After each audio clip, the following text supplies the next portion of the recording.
weight. And again, the form is everything. Form is everything. I've always emphasized that. I always make a point of it because it's very crucial. Again, you don't position your feet right, your back, you can get injured, or you can be performing the exercise without benefiting anything whatsoever. So let's go here in the free weight bar. I will show you there, and then I will show you in the Smith. Two different machines. You know, of course, this is free weight. This is a machine. The difference is, on this one, you have to have a lot more concentration. Why? Because now you have the bar behind you. At the same time, you have to keep the balance. After the balance, you have to perform the exercise. So those are key things you have to remember. Unlike the Smith, basically, it's just stabilizing yourself on the bar and just worrying about the movement because the balance is already kept by the machine, all right? So let's start over here with the free weight bar.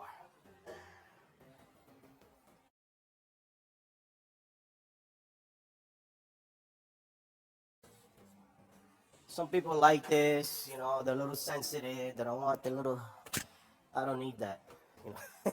You know, where you place the bar. Where you put the bar behind here, again, it's always gonna be on your trap, right here, not here. You don't want the spine, the neck, you don't want anything around it. It's very sensitive, you know.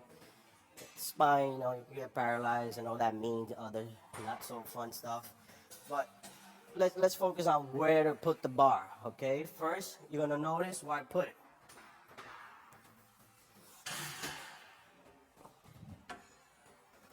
Right on the trap.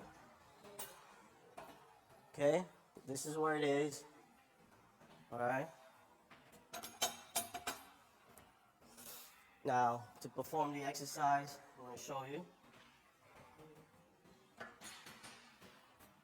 With this, again, it's like always, guess what? Chest up. Chest up is always important. And your feet positioning varies with each person's height. A shorter person might not go that wide. They might go a little less wide, you know? As you keep getting taller, a little wider. And then you're just 6 feet and above, guess what? You have to go a little wider. Why? Because let's just say I go too narrow. If I go too narrow for my height, this is too narrow. What's gonna happen? My back is arched, everything's perfect. My feet positioning are not. Guess what? This is what's gonna happen. See, it becomes a back exercise. I'm not doing lower back. I'm doing squats. I'm doing legs. Right here. This is where it's at. Chin up. Because if you keep your chin down, guess what's gonna happen? You're gonna go down. You don't want that. Okay? Chin up, chest up, knees slightly bent, and you're ready to go. How low can you go? Low enough where your buttocks and your legs are parallel to the floor. That's it. Let me give you a side profile so you can kind of see it. Little quick side profile. See how low I go? Again. Right there. See where you are? Getting the legs. Right there. See, not leaning forward, not too far back, arched, chin up, chin up, chin up. It's great.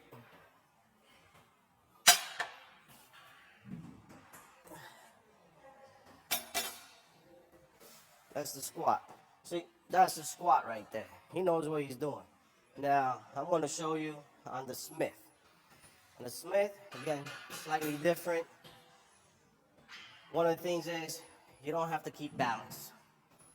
You place your feet a little bit closer, and it will help you sweep. Where the squat, of course, is going to help you sweep and your teardrop. But right here is always one step under your eyes. That's it. One step. One step. Yeah, that's it. When you go down, basically, it's your back arches are low enough.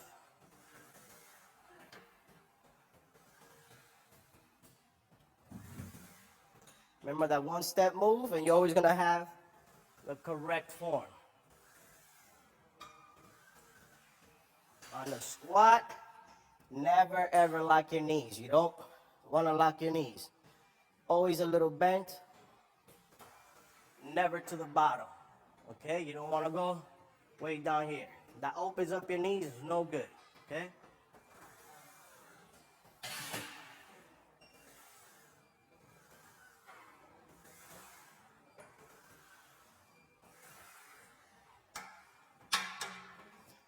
Okay, that was for the squat. Again, loading weight and everything else is very important.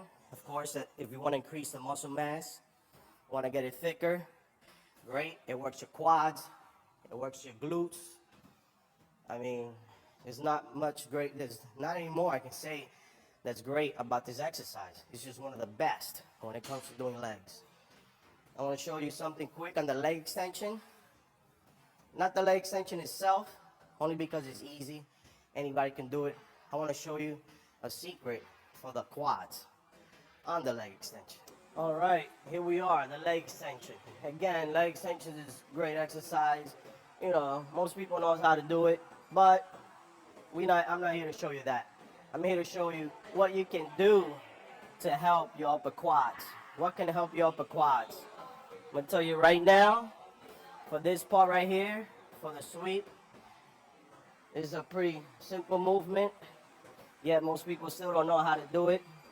On this one, it's basically putting the bar right on your knee.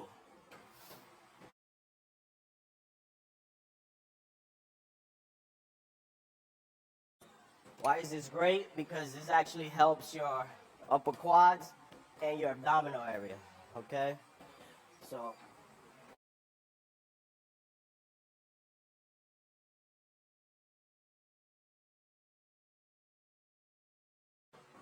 simple movement, do it.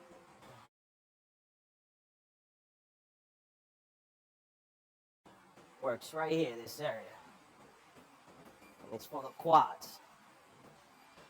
Very short movement, but effective movements. And usually, some people have a problem acquiring this upper area.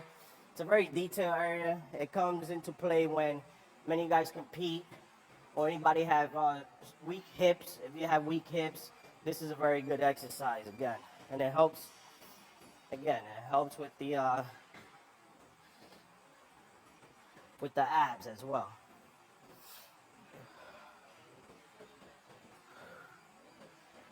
It's right here. This muscle right here. Yeah, I learned this from Mr. Munoz. It's a great exercise. Again, and it helps. You can do this in between your basic leg extensions. Mind you, when you're doing leg extensions,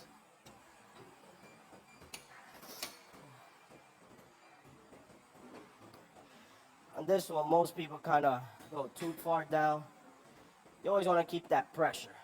Keep that pressure rocking right up top, you know. You want over here, teardrop, right there. More teardrop. More teardrop. You want to work on the outer sweep, feet straight. So your feet positioning is very important as well. Feet straight, work both. Inner and outer now.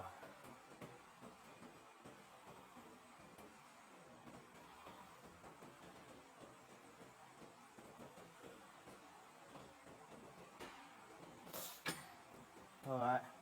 So that's for the quads. You know, now we're gonna move on to some hamstring movements. Hamstrings are great. It completes the entire leg area. It's awesome. I love them. But most people still hate them because they can't see them. You get an annoying pump. It's very annoying. Even to this day, I find it annoying. But It's a lot of fun exercises to do for hamstrings. I'll show you my favorite. Okay, right now I'm going to show you a hamstring exercise. This one is the single hamstrings leg curl. Single is good. It's actually great only because many times when you're doing double hamstrings, one of them usually helps the other.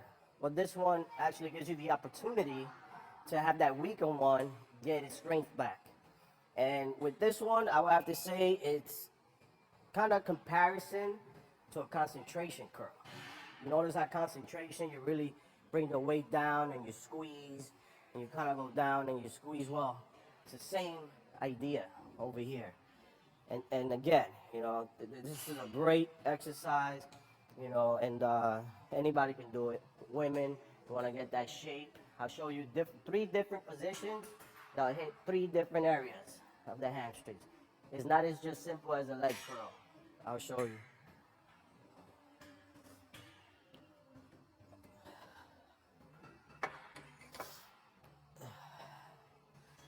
Now, one of the mistakes you can make with this one is actually lean too forward. You don't want to. You want to try and keep your back almost straight up, This is a simple way. This is the one where your feet are straight. Your feet are straight. You're going to get the hamstrings. You're going to go straight up. You want to go all the way to the top. When you do it, you don't want to, this is not hamstring. Hamstrings, right here to the top, and get that negative. Okay? Top, hit that negative. Top, and the negative. Top again, and negative. Now, here's what I'm going to show you. To hit that hamstring glute tie-in, that little area right there, that's where it gets interesting. Let's say you finish doing 10 sets, 10 reps, the last 5, let's get the short movement. The short movement is going to work this area right here. I'm going to go up.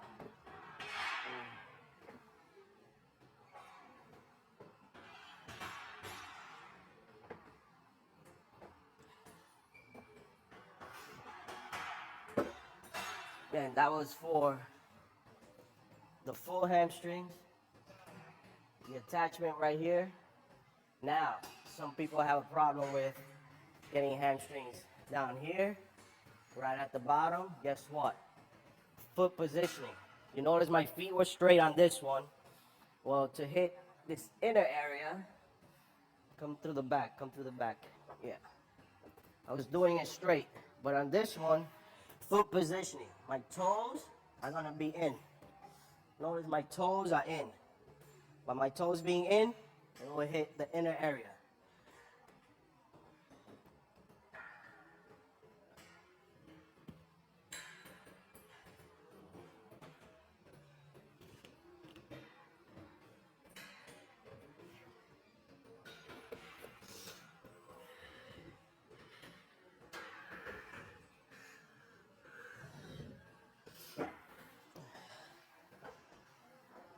So, in retrospect, feet positioning are very important. If you don't place them the right way, whether it be in the squat rack, whether it be, doing leg curls or anything of the sorts, again, they will definitely shape up your hamstrings in more ways than one. Yes, it is one big muscle, created by different strands of muscle, with a couple of different names there. But in reality, hamstring as a whole, you have to really put your mind to it and concentrate. I'm going to show you one more for the hamstrings. This one is great. Most people do it without even knowing it. But I'm going to show you that this one's going to be a very important one. Again, because it works on stretching your hamstrings. And I'll combine that with the stiff legs. When most people get on the leg press, of course, they want to work the quads. You want to work the quads. Mind you, for leg press, for your quads, your legs want to be parallel to the bar. You always got to remember that. For the quads, your legs are parallel to the bar. So let's say I'm doing leg press. I push off. it's kind of parallel. It goes parallel to the bar. Now, if I go up too high, let's say here, see the bar goes that way, my legs go that way. Am I doing quads? Yes, but indirectly. It's not for the full movement, but from here, I can work my hamstrings. And this is, I go this low. You don't have to go any lower. I'm already feeling my hamstrings and high.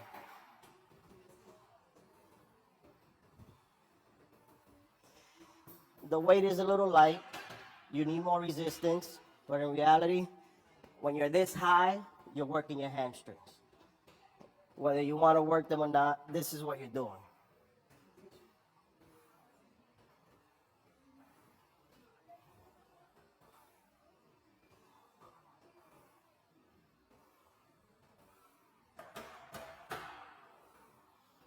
Now, if you were doing quads again, feet lower down here, parallel, and now you can go a little bit lower.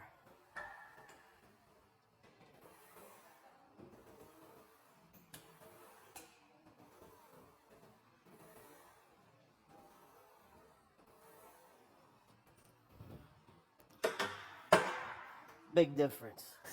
And usually, when I finish up with the hamstrings, of course, I like to finish off with some stiff leg deadlifts. You can do the bar, you can do dumbbells. Right now I want to show you the plate. Stiff leg deadlifts, basically, as you go down, your legs go back. That's how you ultimately do it. Back. Back. Most people say, I don't feel stiff-legged deadlifts. Why? Because they go straight down. They go down, you can stretch. You can stretch it all the way down. See? It's easy. But it's not the way to do it. Stiff-legged deadlifts is pushing your legs back as the same way as you go down.